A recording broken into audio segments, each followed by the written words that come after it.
Okay, we're going to jump to example C rather than worrying about the first couple. It's interesting again that we are doing a fraction sum like yesterday, and the same word is being used in the question, simplify. So, you know, we were asked to simplify yesterday when we were multiplying. We're being asked to simplify now. And I guess that just means that the answer isn't going to be a number. The answer is just going to be more algebra. Hopefully, slightly less complicated algebra. Now, we go through the whole of lower school, Key Stage 3 and 4, by trying to sort of train people to think that when you have two denominators and you want to add fractions, don't just automatically think that your common denominator is going to be the two things multiplied together. I mean, it is in this case. 12 is the common denominator we have to use. But if it was 6 and 9, you'd be foolish to use 54 because 18 would be a much better denominator. We get to A level, and actually when you have single linear terms, the common denominator that we use is always going to be those two terms multiplied together. So in order to subtract, in order to subtract these two fractions, that first fraction, in order to give it a denominator of x plus 3, x plus 1, I need to multiply the top and the bottom by x plus 1. And in order to make the second fraction have a denominator of x plus 3, x plus 1, I need to multiply the top and the bottom by x plus 3. And I do this through gritted teeth because I fight against it all the way through lower school, but that does mean you're sort of doing something which is sometimes referred to as the upside down picnic table, because you are multiplying those two together to give you your denominator, and that requires you to multiply that by x plus 1 and that by x plus 3. That's what I've done, isn't it? To get my denominator, I've multiplied the two linear terms together, and this I've multiplied by x plus 1, and this I've multiplied by x plus 3. And in fact, you may choose, therefore, to actually skip that step I've just written and go straight to writing it like that.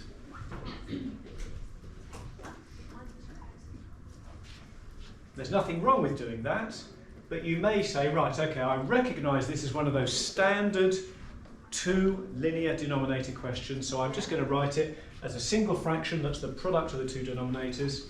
On the left-hand side, I'm going to multiply by this, and on the right-hand side, I'm going to multiply by this. And you have my permission to do that, provided you understand what we're doing. We're writing both fractions with a common denominator.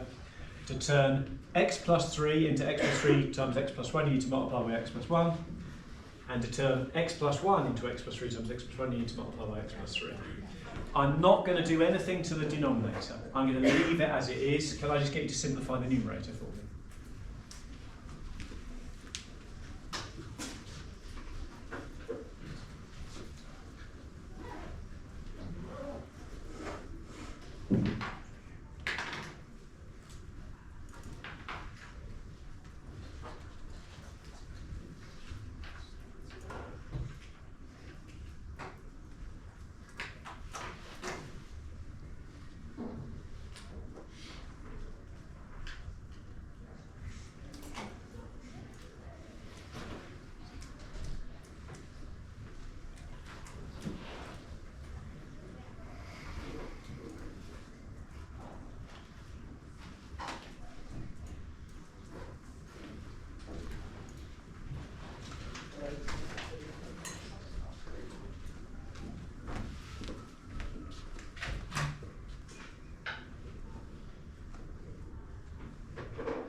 Did you make that easy mistake to make? This is a minus 1 outside the bracket, so you get minus 1 times x and minus 1 times 3. So just make sure you did that. 2x take away x is x, 2 take away 3 is minus 1. Now, having said that you have my blessing to do the upside down picnic table, don't automatically assume that it's going to always look like that. So with this next example, you will be very foolish to do this with a common denominator of that, following the same pattern there. And that's because of what we've got here.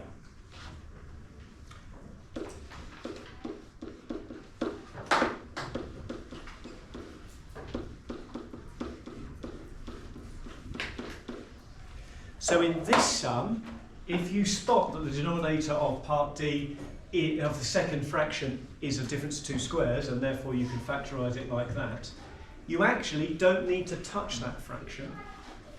To get a common denominator, the only work you need to do is over here. So go on, see if you can finish that one off for me.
Now, you might say, well, hang on a minute ago you said don't multiply out the denominator, and now you are multiplying out the denominator.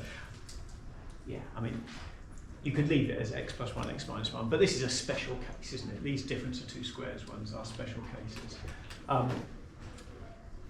So I had to only affect the first fraction by multiplying top and bottom by x minus 1.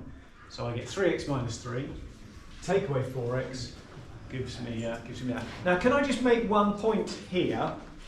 It is just possible that you get this as a show that question, and you know, with those show that questions, we always talk about getting proof relief when you suddenly realise you're getting close to the answer. It is possible that this question you would get something like show that it's equal to that. And you think, oh, I was so close.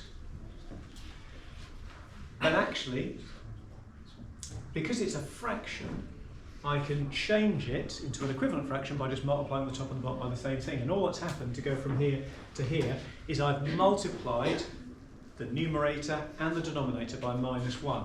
So as long as I do that to the numerator and the denominator, it's the same fraction. So minus 1 times that does give me the x. Minus 1 times that does give me the plus 3. Minus 1 times that does give me minus x squared. And minus 1 times that does give me the plus 1. And I choose to write it like that. So you'd be perfectly okay going from that to that as required. There is no need to think, oh, I've got there almost, must have made a mistake somewhere. All that's happened is the top and the bottom have been multiplied by minus 1. So we do get the standard two linear denominator upside down picnic table questions, but don't assume it's going to be like that. Always check that there's not a simpler way of going about it. Let's have a go then at some questions. So we've got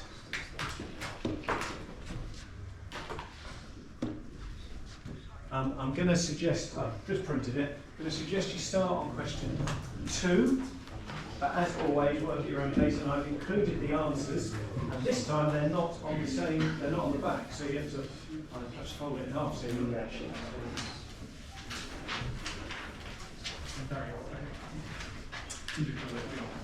I know we're drowning in sheets of paper at the moment. I do apologise. I strongly recommend you recycle them when you're done with them.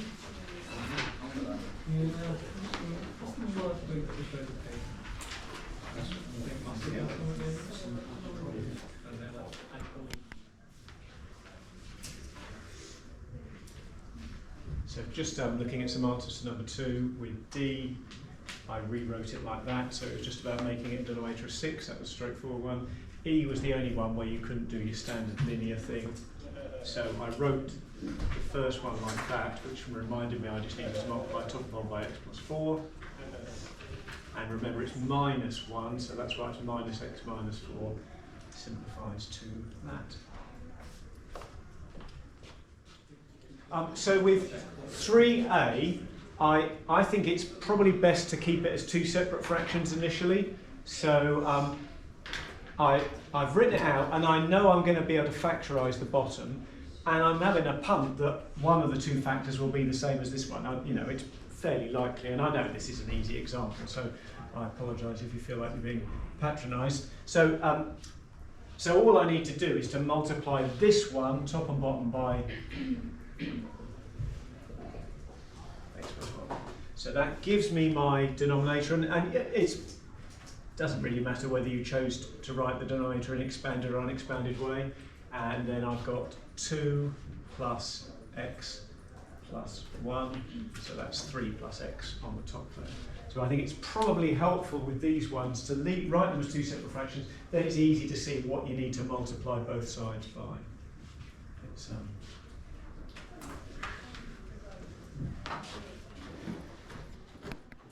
so with B, apologies if you're well ahead of me, I've rewritten the sum like that, so it's now easy to see that I don't need to fiddle with the first fraction, but the second fraction I'm going to write like that.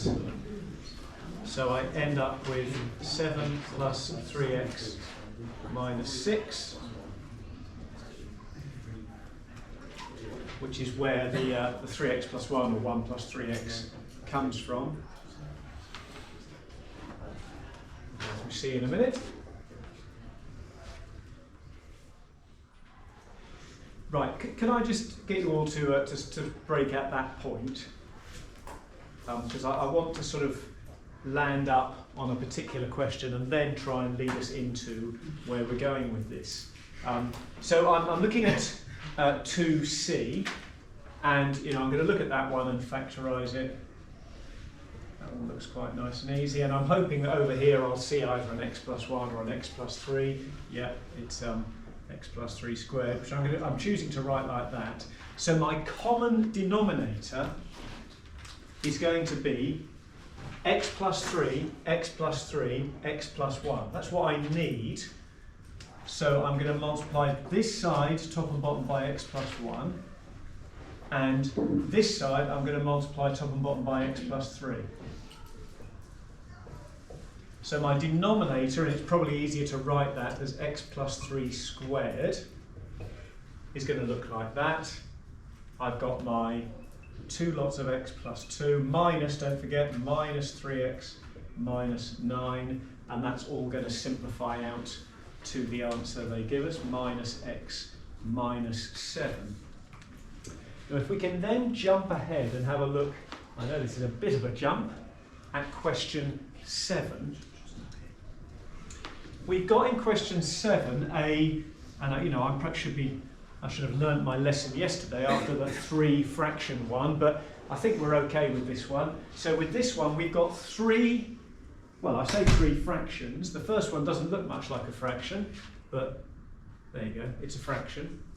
I've then got 6 lots of x plus 2, and then I've got 36 over some quadratic. And it may be that your factorising skills are absolutely sharp, so you can factorise that denominator super quick, but it may be that you can't. But I tell you what, I'm going to have a really good guess at what one of the 2 factors is going to be. I wouldn't mind betting that it's x plus 2. And bingo, it works. X minus 4. So my denominator is going to be x plus 2 and x minus 4. So all I need to do, well, I can leave that one well alone. I'm going to multiply this one by x minus 4. And this one, I'm going to multiply by the whole shebang. X plus 2, x minus 4. So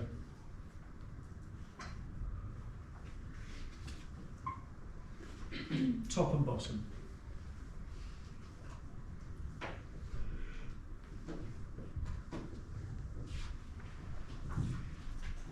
Now, I've sort of said don't fiddle with the denominator, don't multiply it out, and they confirm that with a show that question here. But we are going to have to multiply out that numerator and get a cubic.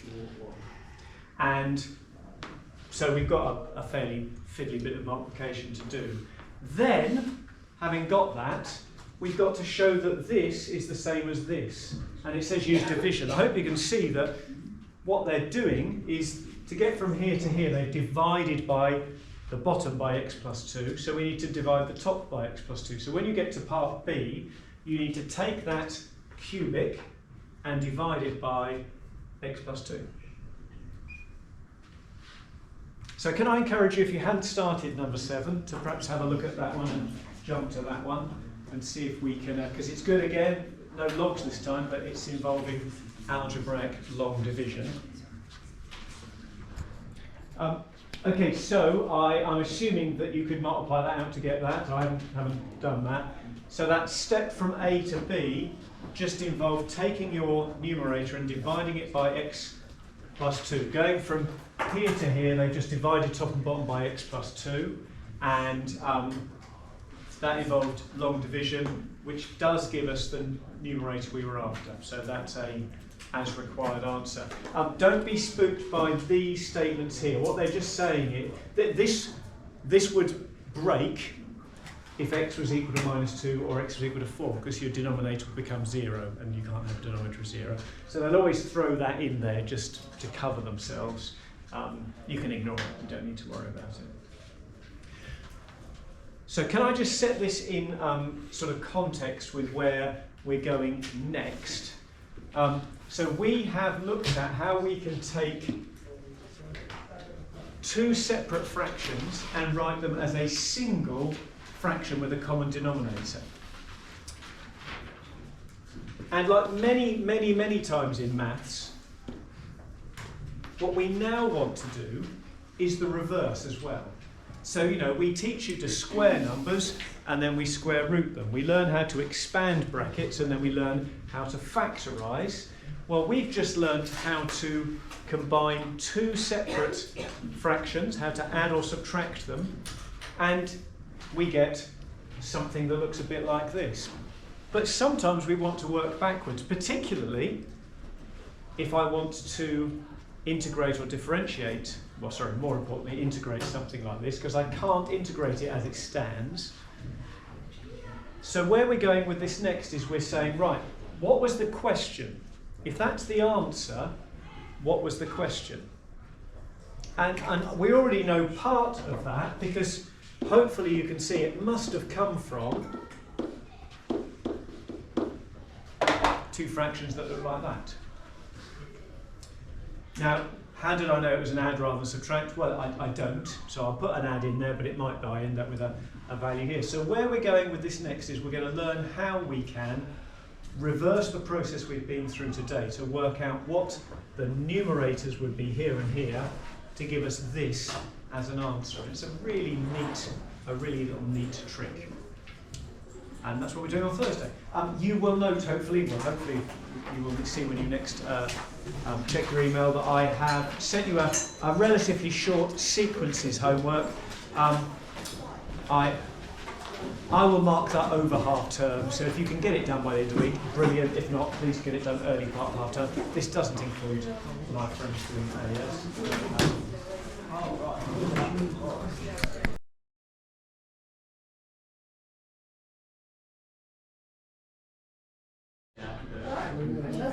Right. So we've spent a couple of lessons now dealing with algebraic fractions. First lesson on Monday, we looked at multiplying, and then most importantly, last lesson, we looked at adding or subtracting two algebraic fractions. And what we're going to do today is the reverse process. So here we've got the answer to a fraction, an algebraic fraction addition sum. This is the answer, and we are going to work out what the question is.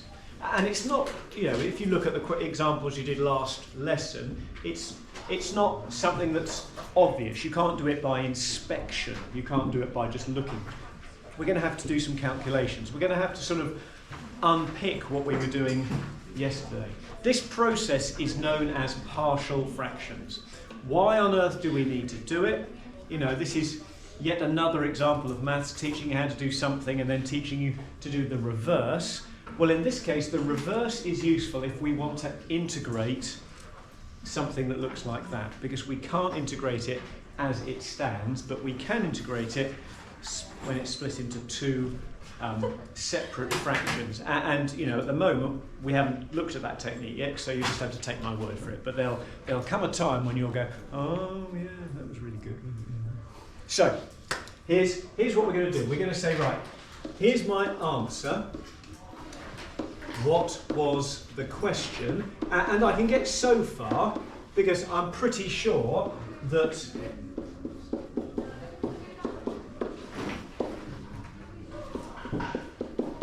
the question would have looked like that. Okay? The question would have looked like that. I don't know whether that's a plus or a minus, but if I put plus and b works out to be negative, then I know it was a minus. All right?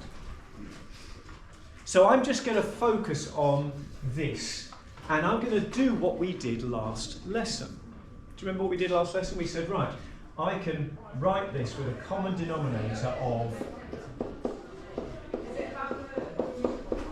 that. I'm just going to briefly shut this door. I will open again in a minute though, because it's hot.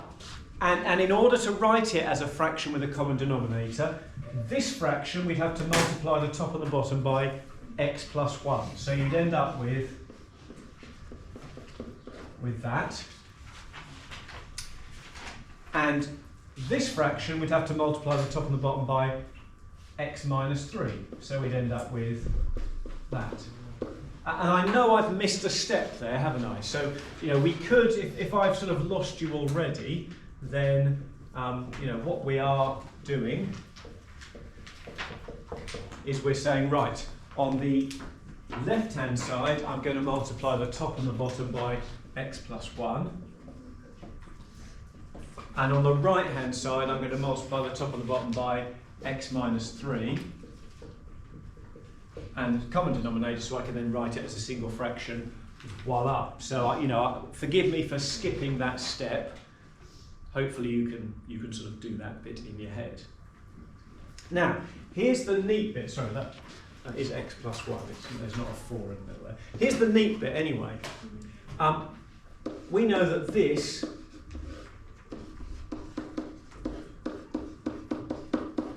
equals that. And that means that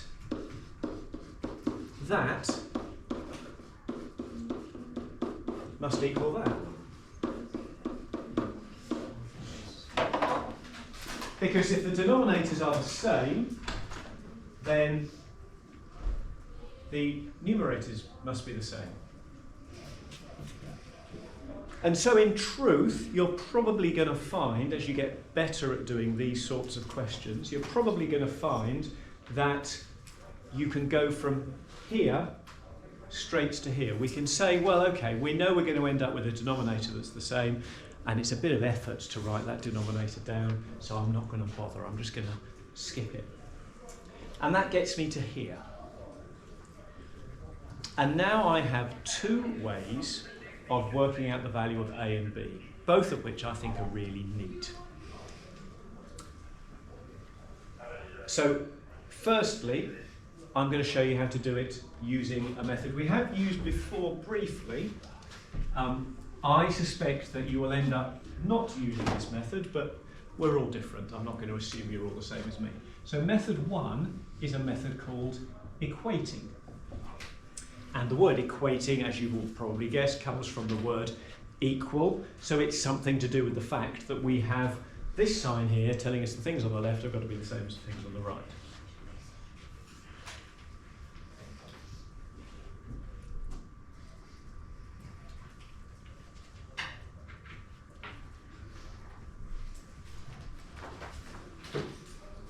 With equating, first thing I'm going to do is I'm going to multiply out the right-hand side. So I'm just going to multiply out those two brackets. So a times x plus 1, ax plus a, and b times b minus 3. Sorry, b times x minus 3 is bx and minus 3b.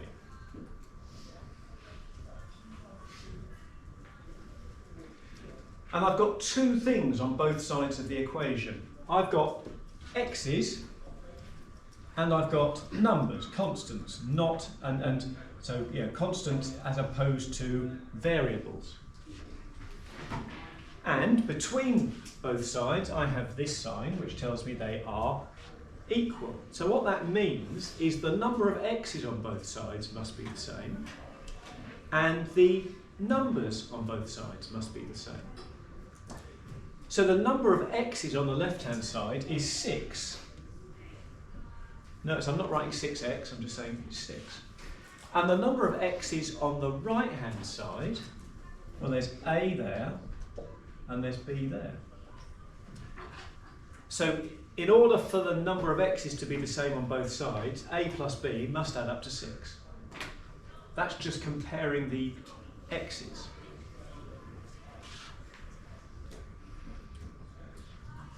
Looking at the numbers, the non-variables, on this side I've got minus 2, and on that side I've got an a and a minus 3b. So those two things have got to be the same. So I've got a simultaneous equation, and I hope you're already reaching for your calculator, because you know that we can solve simultaneous equations on a calculator. Calculator deals with x and y rather than a and b, but you're smart young people, we can work it out. Yes? What was it you used to play with? Sorry? What was it you used to If I remember it, we did it when we were factorising cubics. Once you had worked out one factor, you could use it to work out the other factors. It was an alternative to long division. And yes, you said that we probably wouldn't use it much, we'd use logarithms.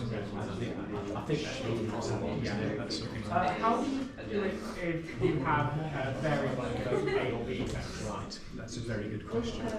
I'll address that. I'll address that in a minute.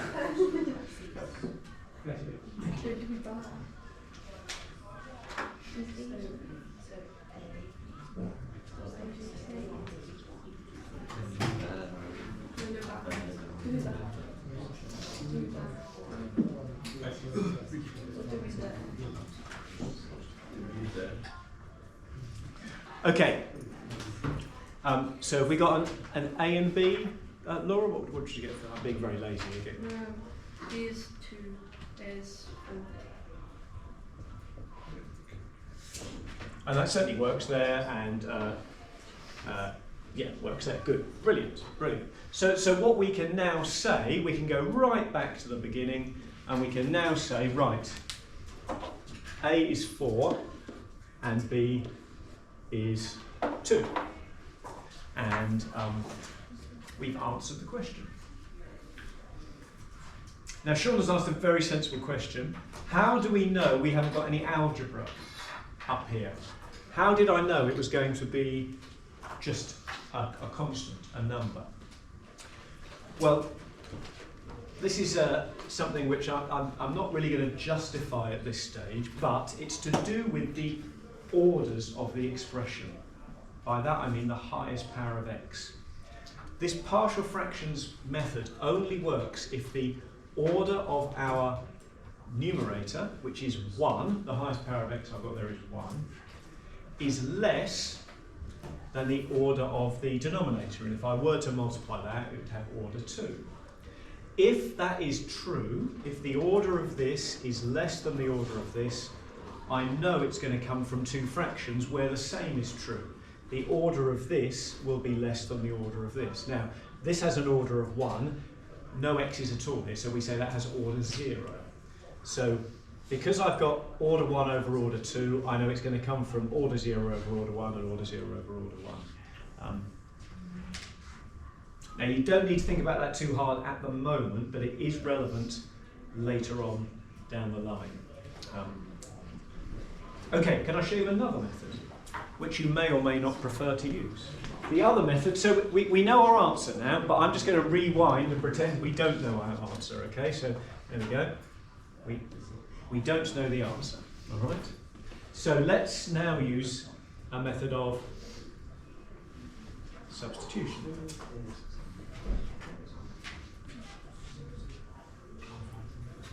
And I'm going back to here. I'm going back to here, okay? And substitution is a really neat way of getting the answer.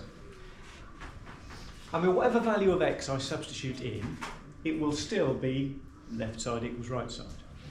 So I'm going to pick 3. You may or may not see why I've chosen 3. The next value I'm going to pick is -1. I'll do that one in a minute. You may or may not see why I picked -1. Let's substitute x is 3 into the expression. 6 times 3 is 18, take away 2, right, 16. 3 plus 1 is 4 times a. 3 take away 3 is 0, 0 times b, no b's at all. Do you see why I chose 3? I chose 3 because it made this term disappear altogether. So I was left with just an equation with a in it. Neat, isn't it? Let's try -1. 6 times -1 is -6. Take away another 2 is -8. -1 plus 1 is 0. 0 times a, still 0. -1, take away another 3 is -4. So that gives me -4b. And -8 divided by -4 is 2.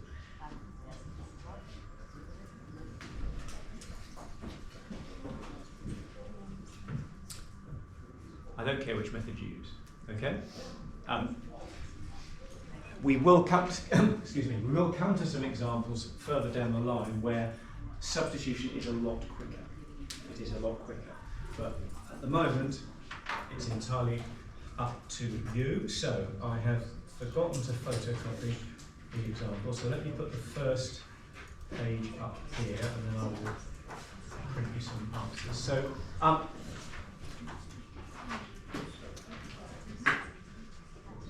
I recommend you do one of A or B, because that's, pretty much like the ones we've just done. It still works with C, so I suggest you do C.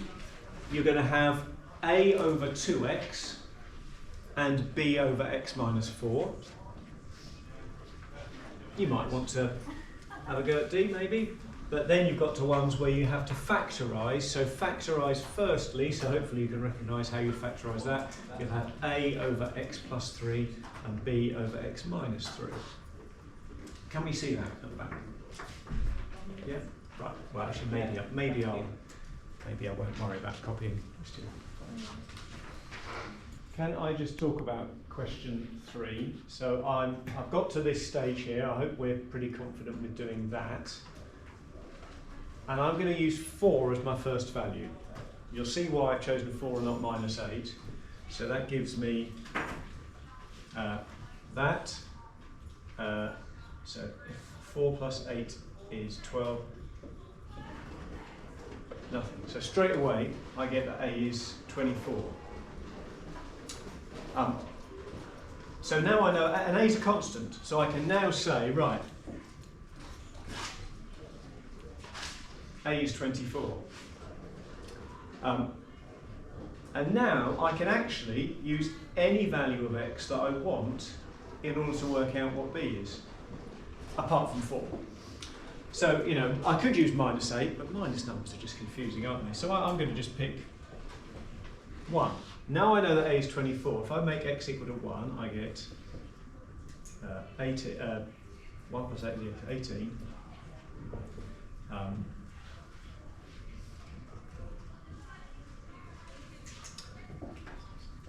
So,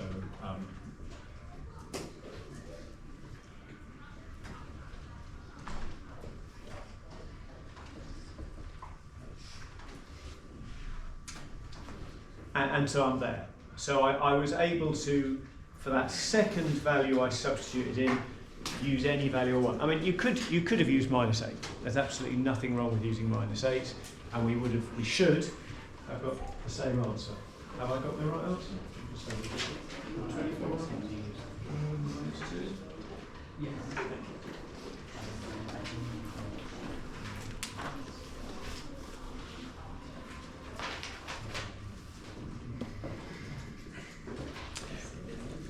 Right. Just to try and keep things moving along, could we have a look now at question 4? Question 4. So here, I've got pretty much the same thing, except we've now got 3 linear terms in my denominator. I'm just going to do that little check that I need to do to make sure I can use partial fractions. Order of the numerator in the question is 2. Order of the denominator would be 3. So I can use this method. So I'm going to pretend that the denominator's there. I'm just not going to bother writing it. So my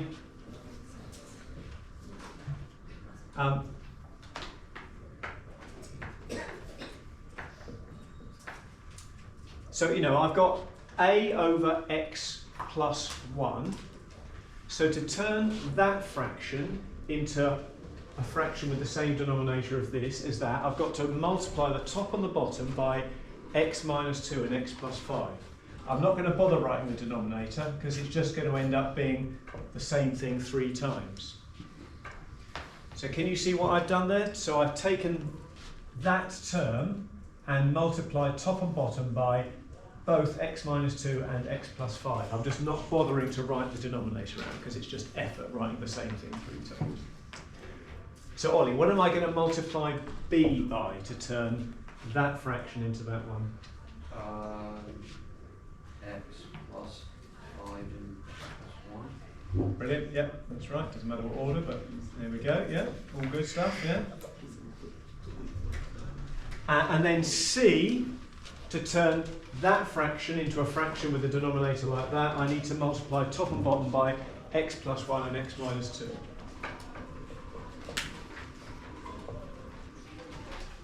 And that's all equal to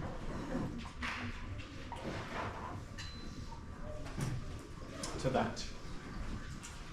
So I'm skipping writing the denominator. I mean, it's there, but now we've got the same denominator, we can ignore it anyway.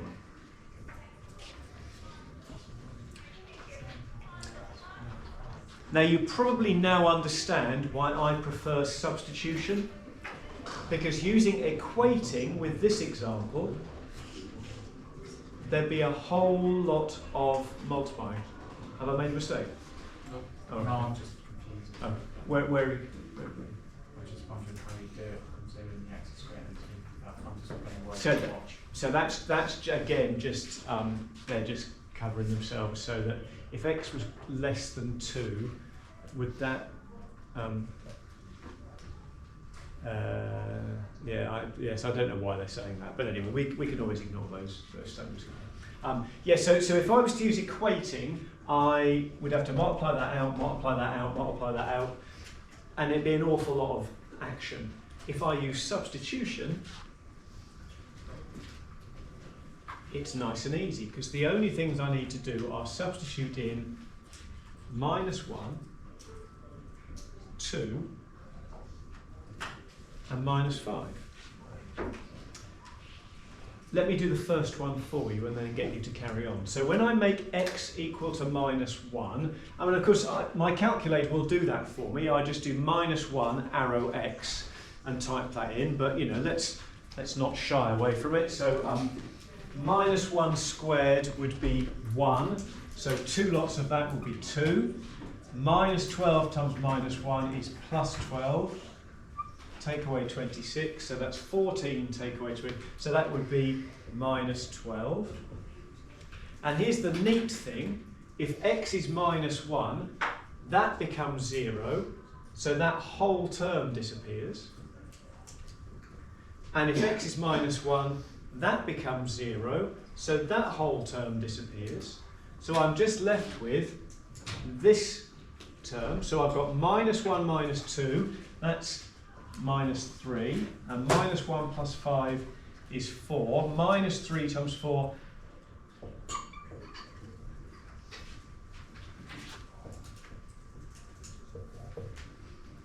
So substituting in -1 knocks out that whole term, because whatever that is and whatever that is, multiplied by 0, it becomes 0.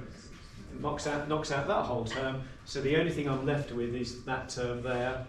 When x is -1, that becomes -3, that becomes 4. -3 times 4 is -12, times by a gives me that. So go on, see if you can now substitute in 2 and -5 and get the correct answer.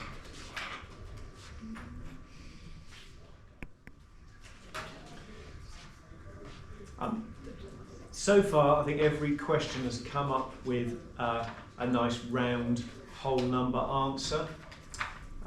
If you do get a fraction, so if a, for example, in this question was 3/4, you'd write that as 3 over 4 lots of x plus 1. I mean, clearly it isn't in this question. A is 1. But if you did get, you know, don't automatically assume it's always going to be a whole number. If you had something like a was 3/4, that's how you would write it in your final answer.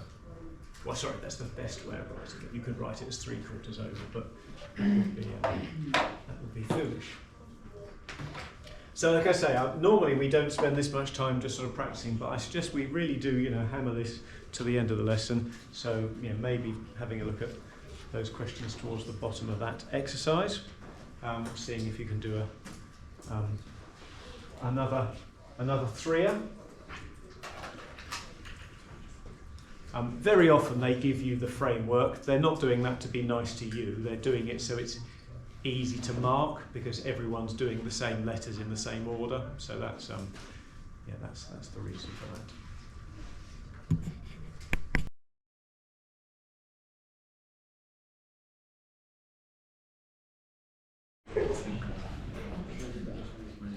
Right. So here we've got another partial fraction question. The only difference is, this process, for those that haven't been around, is called partial fractions. The only difference is that this time one of our terms in the denominator is to the power of something. In this case it's squared. And that presents me with a slight problem, because it might be that that just came from a sum like that. It's perfectly possible for a sum like that to end up with that as its denominator. However, we don't actually know whether there was also an x plus 1 term on its own in the original question. Remember, what we're doing is we're saying this is the answer, what was the question? Because if that had been a term in the question, then we'd still have the same denominator. We wouldn't bother having x plus 1 cubed, we'd just have x plus 1 squared. This term we'd have to multiply by another x plus 1 and the 2x plus 1. So we don't know whether that term's there or not. So what we have to do when you have a repeated root like this is it's got to be given two opportunities. One with it on its own, one with it as it is in the denominator. It might be that a is 0, in which case that term doesn't exist, but we don't know. It could well have been there, so we've got to have it in our setup. And you will note that, as is often the case with these exam type questions, they give you how they want you to do it. And that's not them being nice, that's just so we all do the same method to make it easy to mark. So let's just set up what this has got to be like. So we're going to ignore the denominators now, we're just going to look at the numerators.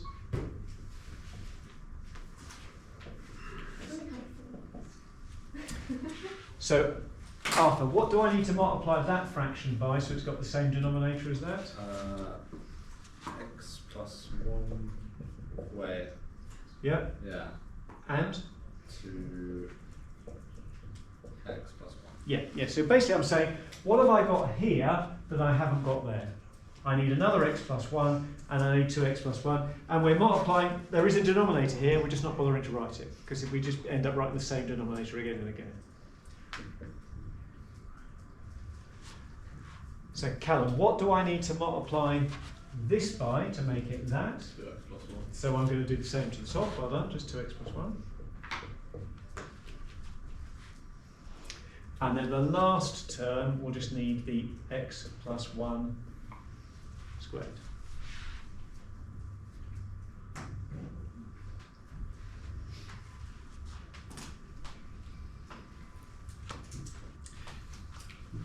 And from there on, it's pretty much the same with one difference. I mean, Max, what values am I going to, if I use the substitution method, what values am I going to substitute in? Or give me a value you can substitute into. Minus 1 is a very sensible term to use. And Harry, could you give me another term? Excellent, yeah, minus a half, which we know would make that bracket equal to 0. Here's a problem. That's all I've got.